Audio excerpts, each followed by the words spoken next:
थाणो बुला खान। जामशोरो इतिहाद जो अॻवान कोहिस्तान जो क्लासिकल वॾेरो सरदार साले महमद ब्राह्मणी 73 सालनि जे ॼमार में काफ़ी वक़्तु बीमार रहण सबबि लाॾाणो करे वियो। खेसि अबाणे क़ब्रिस्तान थाणो आरब खान में मिटीअ माउ हवाले कयो वियो।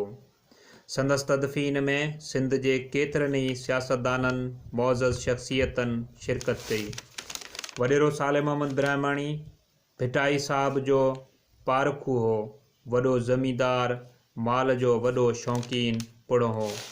हर क़िस्म जो माल, जानवर, पखी वॾे तादाद में अॼु बि मौजूदु आहिनि। फ़ैसिलनि जो अमीन पंहिंजे राज भाग वारो हो। सखी मर्द केतिरनि ई राजनि क़ौमनि जो सरदार हो। सियासत में सदाईं कोहिस्तान जे सरदार PPMPA सरदार मलिक असद सिकंदर जो साथी रहियो, पर गुज़िरियल इलेक्शन में खांस अलहदगी इख्तियार करे पाण जामशोरो इतिहाद में शामिल रहियो।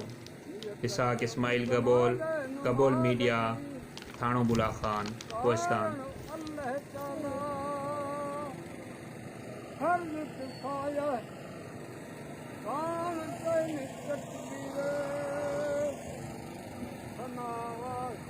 अल्लाह ताला